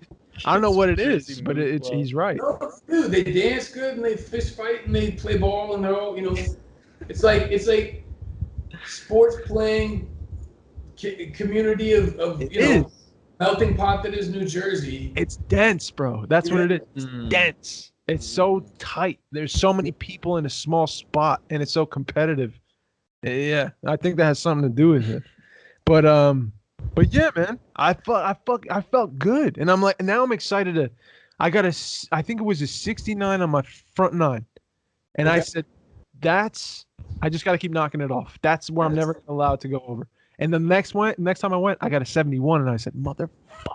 Yeah. So now I got to, but it feels good to have that bar set, and to say I'm gonna knock it off. Also, it's good that you kept a real score to see where you're really at, because a lot of times people would just be like, I'm picking up and I'll call it a 5 or something. It's better to find out, right? Yeah, I was playing with some competitive dudes too, so if I was like, don't treat me any different. I want to like do it right. Yeah, so get ready, but Jim's been playing golf since he was a kid. Oh yeah, Jim's been playing golf since he was a kid. I've never been golfing. No, Jim's a good golfer. That was my thing for. No? It's fun. So how do you feel now? How do you feel now playing? Dude, I more than ever love the outdoors part. Yeah. That might be because it's the beach in California and not like August in Texas. It might be that. Yeah, probably. But no, I think I just appreciate just being out in the sun more. Yeah. For a lot of years. Like, I remember years ago, might have been, I don't know. Yeah. Years ago, I had this revelation, I think, like on mushrooms. That's why I said I might have that. But it wasn't on mushrooms. And it was that golf wasn't you versus anybody. That golf was you versus yourself versus the land. Whoa. Okay. It's the magic. I've heard that you versus yourself, never that you versus yourself versus the land. You versus yourself versus the land. So there's like two fights fighting each other almost, right? There's you versus your own mistakes, or your, like you said, your proneness to let your attention go, or get stuck on the last shitty shot, or excited about the next hole, or here's the to get in your head, right? Yeah. Or to have your body do something lazy or just unfocused. Right. That's you versus you. And then that entity still has to contend with sun and rain and wind and undulation on the ground and green speeds and hardness and distance and depth of grass and trees and water and sand, right? And it's like, cool game. Yeah, it is actually when you say it like that. And all of a sudden it's like, damn, that game sounds like it takes nuts. And maybe that's why I'm framing it that way. Because like when I left all other sports to just play golf, mostly so I got out of school every day at 1:30, you could just hang out with my knucklehead golf team. Like we were thugging, dude. We were not your typical golf team, bro. And that's that was fun. But I also wanted to make a life out of golf. Mm-hmm. Really did. And like PGA Tour. Coming back to it, no pressure, like because it was supposed to be life, man. It was supposed to be what I did, right? And to not face that pressure and to just go do it because that game sounds fun these days. Yeah. Like back in the day in Texas, it wasn't. Our school weirdly was the exception, but it wasn't cool to be on anybody's fucking golf team in the 90s. Fuck out of here. Like it was just Tiger was just a thing. Right. It was just opening up from being like a boring, perceived to be a boring, elitist game. Mostly for people overseas or the assholes who won't let you in their country clubs. And then that had been being chipped away at, and Tiger was like, "Let me help you with that." Like, yeah. If you're tired of chipping, watch this, and just took a flamethrower to the whole shit. And now look, like, dude, it's an exciting game. What's I don't think it's a sport, but I think it's an exciting game. Yeah. So you get to look at it with different eyes, dude. It's like you go back to the game you played, super pressure and trying to be fucking go to the tour. And aimless. Yeah. Yeah. Well, you I was get putting my hours and I was tuned up. So Yeah. I had that going for me and this against me. Now I got no hours, no tuned up, but I'm focused and I'm present. And my mind is part of the game now. And is it like Is it like riding a bike? Is it like your form's still there? With things like the full swing off the tee? Yeah. Yeah. With things that require touch. Right? Yeah. Like if it's a full operation here to there, boom. But if it's like the grass is a little deep and it's about 11 yards and it's a little downhill and I'm buried in there and like on the other side of the green is water, it's like, okay, those are always hard shots. Those are hard shots for the best people in the world. Right. And there's no one thing to repeat exactly in those moments. Yeah. Like there's vague protocol, but there's not the kind of specifics of full swing, start, finish, right? And so it's like touchy. What golfers call it, feel or touch. That shit's gone. Got you. Because that's the time spent, right? That's your hands, your body, your eyes. Yeah. Melding with the club, like getting that because you're doing it all the time. Yeah. That shit for me, that goes quick. What's the scores right now looking like? Let's say front nine, so I could compare. The last time I played golf on a front nine, I shot a terrible front nine. It was I was in Texas with my dad. I shot a 50, dude, on a front nine. But like a 50. That's the worst I've shot in about 30 years. Lower's better. You want the least amount of strokes. Yeah. What's like a on good... the back, I shot 39. 39. Yeah. See, what am I even doing? I don't know what I'm doing. No, do it. It's dude. I gotta get training. It's life. It's lifelong. And here's the thing. It's also set up even so that people with totally different skill levels can compete in a way that nothing else did. Sure. With the handicap system and the T system, right? So like we could say roughly if Dave plays 10 rounds, we could say his average score is, let's say, 120, right? Yeah. And let's say mine is 85, right? Yeah. There's a handicapping system that allows us to just play a round of golf without thinking about it. Yeah. And then look at our scores through the matrix of our averages and decide who won that contest that way. Got you. Right? And it's exactly what it is. It's handicapping. His handicap is he don't play as much golf as me. So I right? get some slack. But instead of saying that we can't compete, they go watch this. Yeah. This is a boring note to end on, but this MacBook's about to die, and I gotta. Oh dang! All right, that's it. That's it. We gotta roll out. Anything else quick before you go? With the going pro in golf thing, actually weird. Like, I used to play soccer like every day for like 15 years, and I was like thinking the same shit. Going pro. And like, I don't know why, but recently it's like I always end up. I haven't played in like I end up playing every year, but in the weirdest ways. Like I go visit my brother in Japan. I meet up with an old friend. He's like, "Oh, you want to go play soccer with like a league or something for a day?" I'm like, "Yeah, sure." And like I do that every year for some reason. Yeah. And I don't know. It feels good to go back. Yeah. Yeah. Like I don't know. I think I want to start getting into it. Yeah. I started going along. Did you really? Yeah, I told you I'd go with you if you want. Oh, if you ever invite me, yeah. I'll go. I'll invite you. I feel the same with basketball, dude. Yeah. I always start playing it, and then like I'm like, what am I doing? Our lost dreams. But it feels good. But golf, you can play whenever. You know who never says, oh, "What am I doing?" when they start playing basketball? I know what you're gonna say. You're right. Adam Christian Louder. Adam Christian never says, after picking up a ball after a while, "What am I doing?" He screams, and it echoes through the gym. Yeah. Stand down. Did you know what you were doing? This is the last thing. Did you know what you were doing? We went on a fishing trip together. Upstate. We had some cabins. It was you, me, Nick, Teddy, and Dario. That's right. And I want to ask you if you orchestrated this or not, because you might have birthed this the whole thing. Did you do it on purpose? Where's Jersey? So I said, who's Adam? And you're like, oh, Adam played basketball. He's actually pretty good. He's in the other class. I said, I don't care. I'll play Adam whenever. Yeah. Remember I told you? And then you got him on the phone, and you sent him. I recorded.